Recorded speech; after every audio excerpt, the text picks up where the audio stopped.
Alright, hello everyone and welcome to today's YouTube video. We're doing something a little bit different here. I haven't done a tutorial in a long time, but today I'm going to give back a little bit and I'm going to show you how I make my thumbnails. Now, why should you listen to me? I'm a tiny ass YouTuber. Well, even though I'm a tiny ass YouTuber, I've got hundreds of thousands of views. I have videos with over 10, 20,000 views.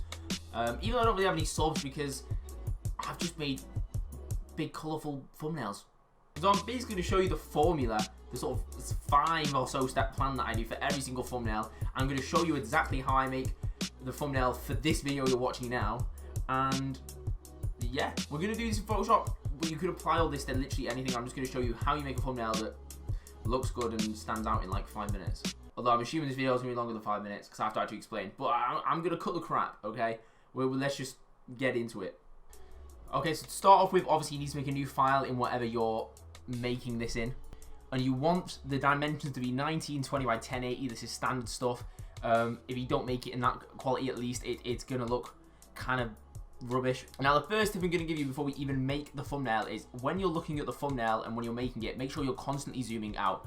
Nobody is looking at the thumbnail in full resolution, examining the pixels. Well, most people aren't going to be doing that, okay? Most people aren't going to be doing that. Most people are on their phone, they're on tablets, they're on tiny ass screens. Zoom out. That's what people are actually going to see when they're looking at your phone. You might have loads of little details on your thumbnail, but if no one can see it, who cares? And now the second tip is you need to find a suitable background. Now this completely depends on what type of content you're making. Now in this video, I'm making a video about YouTube, so I'm going to search on Google Images for a YouTube background. But if you're making a Minecraft video, search for a Minecraft background. I made a reacting to anime video the other day, so I would look for an anime background. Just basically search whatever your video is most about and put background on the end of it, and it'll come up with a bunch of stuff on Google Images. Now just pick one and you want to copy paste it into whatever editing software you're using. Obviously I'm using Photoshop, and then you just want to resize it so it takes up the whole space of the image. Now this on its own probably doesn't look great. It doesn't really stand out. So what we need to do is we need to add color. Now SS Sniper just makes basic React content. Yes, you get millions of views. Why do you think this is the case? Well, one, it's because, you know, everyone thinks she's really hot. But two, she just uses red in all the videos. She just uses a big red block. It doesn't look good, but it catches your eye. So we're just going to get a block of color and we're going to cover the image in it. So we're just going to get a big rectangle, pick a color. In Photoshop, you need to use the rectangle tool. Use the equivalent of whatever else you're making this in. And then what you want to do is you basically just want to pick a color. But before you do this, put this layer on top of the background image. And then what you want to do is you want to change the opacity. I tend to go for 75%, but you can play around with it yourself, just so that the background is faintly showing through the color. So that you're still getting the color, which is making the image stand out, but you can see the background on the image so that it doesn't just look like you've slapped some random color on a blank canvas. You want it to have some sort of design, some sort of pattern, so that your thumbnail doesn't look basic as hell. Now in this case, I went for pink. I think it just made it stand out the most. It fit with the image the most. You know, it was when I zoomed out, which you should be doing throughout the whole of this, it was what caught my eye. So now you've basically got your finished background. So we need to start putting stuff on the actual thumbnail. Now the key here is you want an image, and most of the time you want a little bit of text. So first of all, let's sort the image out. Now again, this video is about YouTube, so for now I just whacked on a YouTube logo. So I've gone on Google Images. You want to search whatever you want to search for and put PNG at the end. PNG just means the image background is transparent, you can't see it, so you've not got a load of random white space. You want a PNG file. So just put PNG on the end of whatever image you want to search for. If it's a Minecraft video, you might use a Minecraft like PNG creeper, I don't know. If it's a makeup video, you might have some lipstick on there. I don't know, man. I'll make these kind of videos. I'll make makeup videos. And you want that on your screen. Now, generally, you want it on the left, you want it on the right, or you want it at the bottom of the page. And then you have your text to sort of fill in the space. Now, in this case, I went for the bottom. I actually changed this image later on, but obviously, if you just look at the thumbnails of this video, you'll realize that, and I'll show you in a moment. But I keep it in the same place, so I have it in the bottom of the screen. So now you've got your image, you've got your PNG image. For the love of God, use a PNG image so that there's no background. You need some text. You don't need text, but 99% of thumbnails have text. But the key to text is you don't want much of it. The title explains the video, not the thumbnail. The thumbnail is just to get people's attention and to get them to click on your video, not someone else's. So as you can see here, I just put how to make a thumbnail. I could have done how to make a YouTube thumbnail, top 5 tips, 2020, whatever that you put in the description and the title. But I didn't, I just kept it simple. It's like 4 or 5 words. And because the thumbnail is the key part of what I'm trying to show the videos about, I've put the thumbnail in bold. I'm using the font Lemon Milk, which you can download off the internet. I'll try and remember to leave a download link. If I don't, someone in the comments, please remind me to leave a download link. Well, you can use any font you want. I'm going for white. I find white works the best in general with font. Or like any text you're trying to use, I generally just use white. And you just want to resize it so that the main word is bigger, and then you've got some sort of smaller text. I have a bunch of examples of this, which I'll try and show on screen now, of where, if it's like when I made an anime video, anime was the word in bold. Whatever your main keyword is, you want that to be bigger and that stand out so that they just look at it, they see the image, they see the word, they're like, this is what I'm after, I'm going to click on this. But yeah, so we have our text now, we have our image, but it doesn't really stand out. So the key here is you really want to make everything on this page stand out. That's why we made the background really clear. You want everything to be really simple, clear, concise.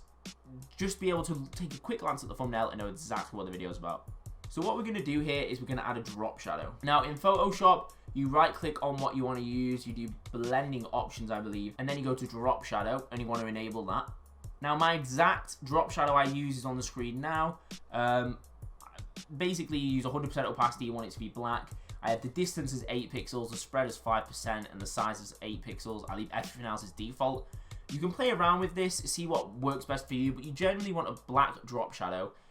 It just makes everything stand out on the page. As you'll see, I'll show you a side-by-side now of with it on and without it on, and you'll just see how much of a difference the drop shadow makes in just making things pop on the page. It makes everything look more professional, makes everything stand out more. Just make things stand out. Drop shadow on everything. Literally everything that's on the forefront of your page, whack a drop shadow on it. It just instantly looks better. So now at this point, you've got a usable thumbnail, but I want to make a few adjustments to this one in this tutorial. I'm going to show you 1 or 2 more tricks, ways you can stand out, and I'm going to go through a few more examples. But if that's all you wanted, your thumbnail's done. But if you want to go into some more stuff, you want me to show you the final finished product, we're going to go through that now. Now I'm going to make some rectangles, I'm going to make them red, and I'm going to put them behind the text. Now I do this because no matter what the background color is, it really then helps the text to stand out. And because you're adding more color to the image, it's just catching people's eyes even more. Probably see this on a bunch of different thumbnails. If you're using colored text, a really good technique is to just make them white, so that no matter what color the text is, it doesn't clash with the background because you've got the sort of white separating it. So instead of making these rectangles red, you'd make them white. But as you can see, for me, it just sort of makes the text stand out a lot more on this thumbnail. You basically just want to make it slightly bigger than the text so that it's almost like wrapping around it. And you want to give that a drop shadow as well, because like I said, drop shadows make everything stand out. So you want to add a drop shadow to that as well. And there we have even more sort of added touches. But I'm going to show you what I've done, and I've played around with this a little bit. So I've replaced the YouTube logo with a thumbnail that I've used in the past. Obviously, because this video is about how to make a thumbnail. Again, it doesn't make a huge difference, but that's just what I've done for this video. Obviously, I can't give you my thumbnail because that would look a bit weird if it was on your video, because it's not your channel. And then one thing that I like to do is I don't like to leave a lot of white space. So in this case, I've just gone on Google Images, I've searched red arrow PNG or arrow PNG, and I've just whacked them on the image and given them a drop shadow. So as you can see, there's red arrows.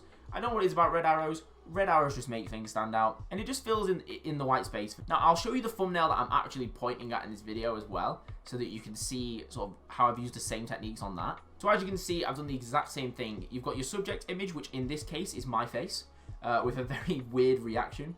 I've done the exact same thing with the text. I've highlighted anime in bold. It's the biggest word on the screen because that's the one that matters to people, because that's what the video is about, is me reacting to anime.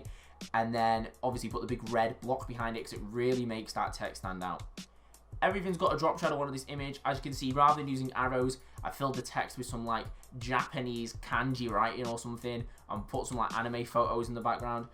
But it's the same concept. You have your image, you have your text, and you just have random other stuff on the screen with a bright background. But yeah, I think that's pretty much all for the tutorial. I don't know if this is specific enough. I haven't made a tutorial in years, so if you actually found this helpful, please let me know in the comments. If you have any questions you want to ask me, literally just ask away in the comments. I'm happy to answer any questions about Photoshop, anything I didn't cover, any questions you have about thumbnails, where to find images, literally anything, just ask me in the comments. And of course, we also if you subscribe too.